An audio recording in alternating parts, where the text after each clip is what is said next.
Hello, I'm the Deer Runner, and in this analysis video, I'll be analyzing the movie Killer Klowns from Outer Space. This a very unusual form of invasion from an unusual enemy scenario was very competently made, creating an in-depth theoretical survival scenario, which are concepts that I like analyzing, where the attacking alien force approached in a way to prevent the human civilizations from realizing these attacks are happening throughout history, allowing the alien invaders to attack over and over again without organized opposition, allowing them to use Earth as a fun hunting ground, all through using a well-planned-out, non-threatening, silly-looking approach, which the tactics are so effective I'm pretty sure we all would probably be killed easily. This will contain spoilers from the movie Killer Klowns from Outer Space. This is your final spoiler warning. This story was told by the human's perspective, with the clowns being very deceitful on how they approach the humans leads to truly learning the strategies of these invaders to observe all their actions carefully through the incident in chronological order. Basically, the type of storytelling technique shows us what's happening, but doesn't tell us directly, leading to no exposition and a fun concept of trying to piece things together through analyzing what we have observed. Let's get started.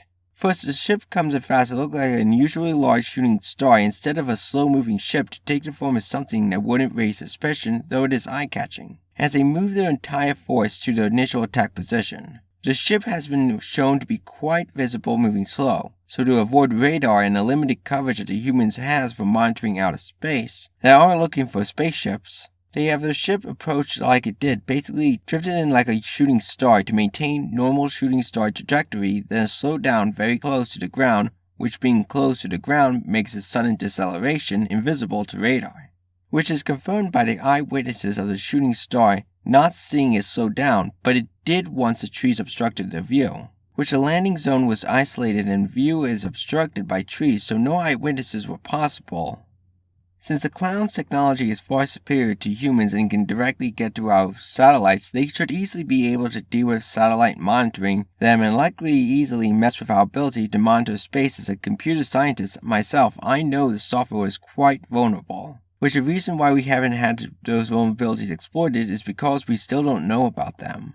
But those Klowns' software technology should be superior enough to exploit those weaknesses. So even our future advances will still leave us vulnerable for a long time to come. Some humans who see the shooting star may have initially approached the direction it seemed to land, but with the ship landing without making a large sound, as it slowed down enough, would likely have people think it didn't land anywhere near them if it didn't disintegrate before it landed. But the few witnesses that do ignore that logic decide to approach, with only 3 out of a lot of people decide to approach. They would see the decorations being clearly of a silly carnival-style tent, how the clowns made sure the area around the landing zone was not damaged when they landed, so they wouldn't think it was related to the shooting star they saw. This carnival setup would not elicit fear, but instead the humans would likely talk freely like how everyone did, trying to see if they can see the upcoming show or have fun looking around, making the humans easily spotted.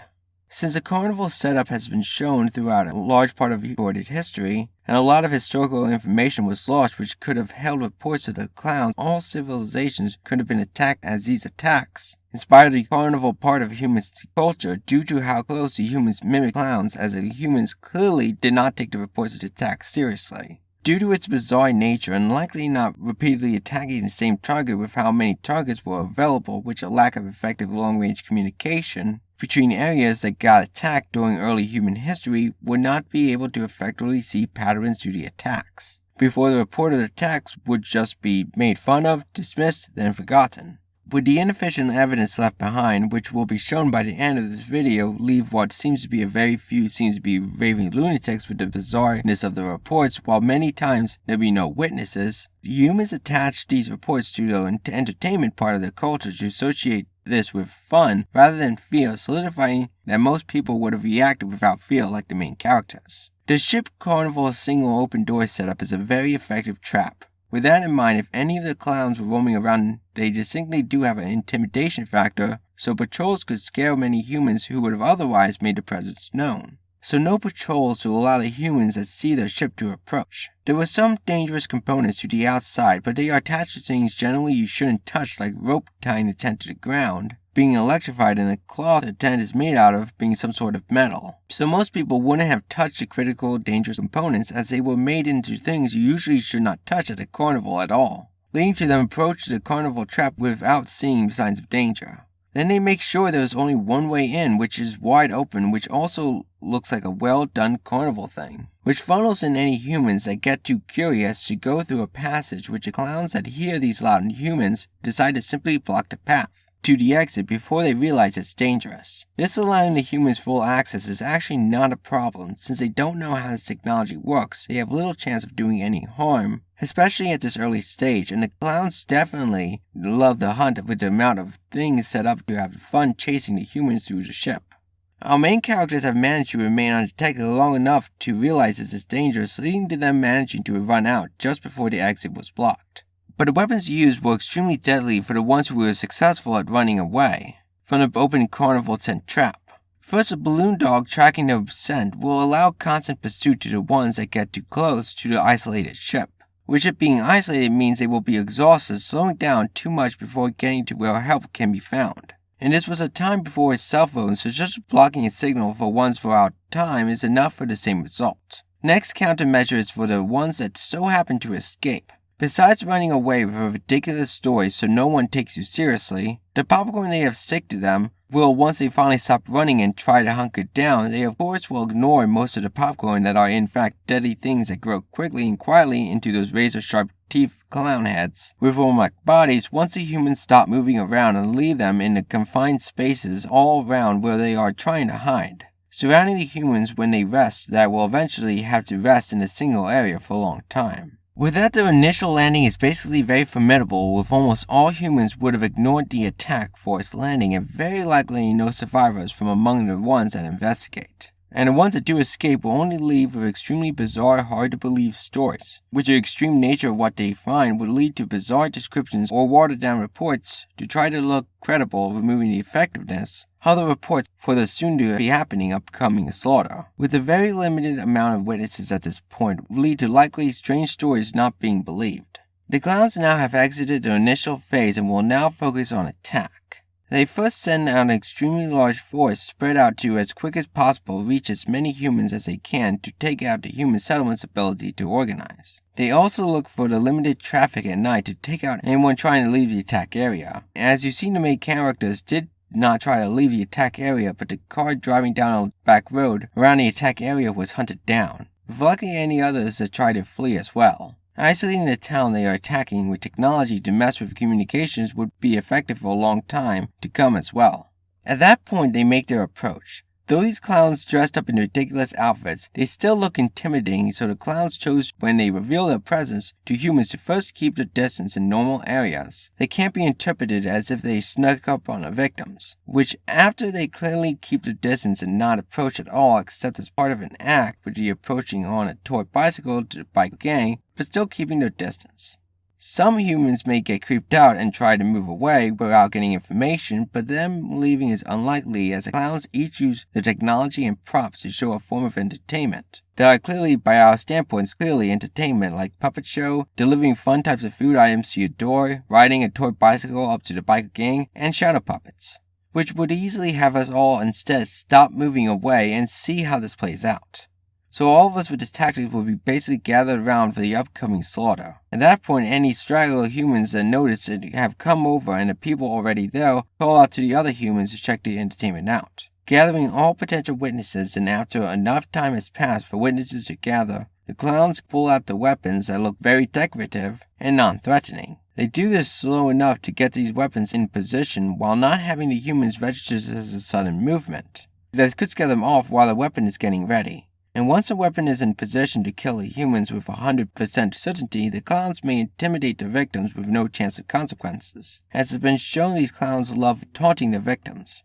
Basically, it's a slaughter. And a few that are able to communicate using a phone will likely be in enough of a panic to have the police phone lines get flooded with what seems to be prank calls from in-panic people, not toning down their description, leaving the ones that do tone down the description credibility hurt enough as they have to mention that the attackers look like clowns, like from the in-panic people calling in bizarre descriptions of the attacks.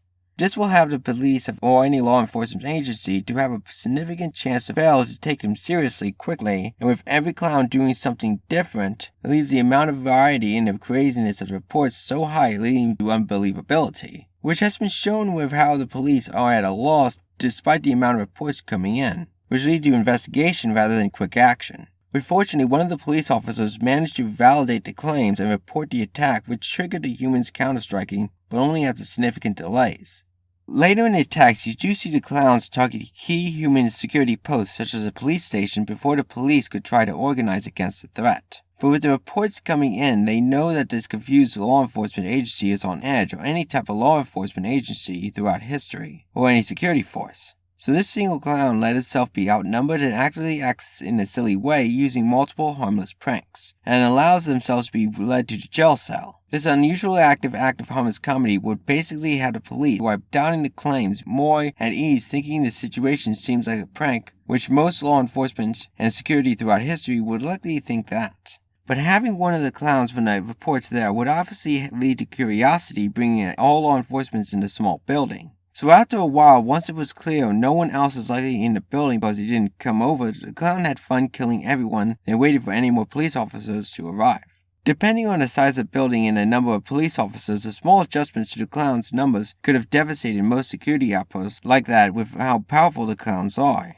So this led to one of the clown's deaths. We can see the first part of the careful cover-up policy. When it died, the body was mostly destroyed, basically unrecognizable as anything that was alive. With how they also mostly clean up or leave barely anything left of the human victims, this would be a strong indication of effective policy to dispose of bodies to prevent strong evidence of the attacks. You can't prove it with a clown attack with basically the strange physical evidence left behind and only a very few corpses which are always destroyed so much that they're basically unrecognizable. Then the second part of the cleanup mission, killing the witnesses. The clowns were shown to after a while to track down the main female protagonist despite none of the clowns got close to her before, and she seemed to have gotten away. So the clowns had some type of effective way to track individuals to pull that off. They also loved going after the ones who got away as they had a great deal of fun going to extremes decorating her house, ganging up on her, and taunting her. Then dragged her back to the ship in a balloon-like cowling device to suffocate in storage with everyone else who were killed much quicker.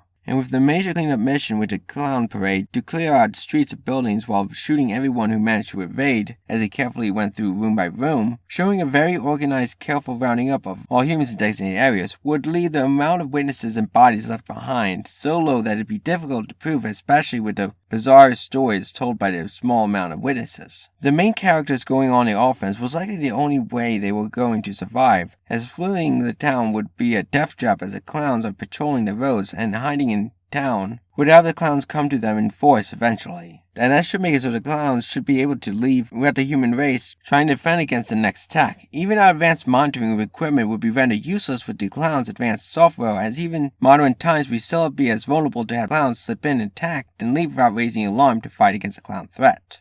Looking back at the ending, it also shows a very logical battle which was hidden by several reasons. Looking at this clown race, it clearly follows a smart enough to figure out how to do it, but dumb enough to do it. Statements with regard to dangerous people. Basically, there was clearly a lot of benefits to interacting in a friendly way with another intelligent race, especially since the clowns had a complete upper hand in technology, to prevent anything like religion stopping positive interaction. The human race generally loved the science culture once they were able to try without religion effectively stopping them. And if the clowns forced it, they could easily peacefully change our early culture to become allies if they wanted to, with how overpowered they are compared to the humans' low technology levels. But instead they hunted the humans viciously for sport, so the clowns clearly are not at all reasonable, and completely go out of the way to have as much fun hunting humans for sport with all the things they did. It's that combination combined with the lead of the clown's durability that led to his unstrategic move against the main character in the final fight, which he knew he could take many bullets despite hitting him in the fatal area of the nose, got the leader to overextend, dying. Which leads to a retreat as a large prepared force of humans approached while the leader was taking gunfire, which simply deactivating any monitoring equipment could have left the humans' report with no viable evidence. Despite the unusual high amount of witnesses, then accidentally severely damaging his own ship with the leader exploding, with the mechanism to dispose of their own bodies being attached to such a large one, which again comes from the vicious unreasonableness and overconfidence.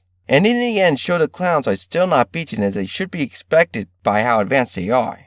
This not only was an incredible effective strategic attack story, all the main characters were consistent, They had clear, different personalities. All the acting was perfect, including every background character, and they made realistic choices. By realistic, I mean I can believe that these particular characters would make these type of choices and mistakes. Like the comedy relief duo who had been probably on drugs, or something was mentally wrong with them. And the main male character being indecisive and not sure of himself and scared, making him make bad decisions and delayed ones. While the other two characters are obviously much more level-headed and more prone to making good decisions. The environments were completely realistic, all the camera angles were great, no part took too long. The clown suits they made were incredible, not only looking excellent, but attaching ability to show different emotions and facial expressions despite having so many clowns. Limited older forms of CGI, which they do try to make it look good and keep it brief, which I find the efforts makes it doesn't remove from the story. I liked how the love story was handled realistically, with the main female protagonist being the police officer's protagonist's former lover and dating the other male protagonist.